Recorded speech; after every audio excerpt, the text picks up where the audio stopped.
Si Nori ay sobrang mapagmahal sa Panginoon at umabot sa punto na nag-aspire maglingkod kasi alam ko tinawag ako ng Panginoon para maglingkod bilang pastor. May grupo ng kabataan kami na handle, sa Tundian actually. Na-realize nila, uy, pwede tayo magbawas ng bisyo, puhunanin natin, tapos naisip nila magtinda ng tusok-tusok. Yung fishball, ganun. Ang nag-end up yun na lumapit kami doon sa church kung nasaan kami nandun.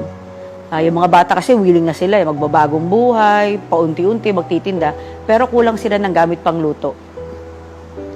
So, inilapit namin sa simbahan yung pangangailangan na kawali. Narinig, pero hindi nagkaroon ng action. Naiyak ako pag nalala ko talaga siya.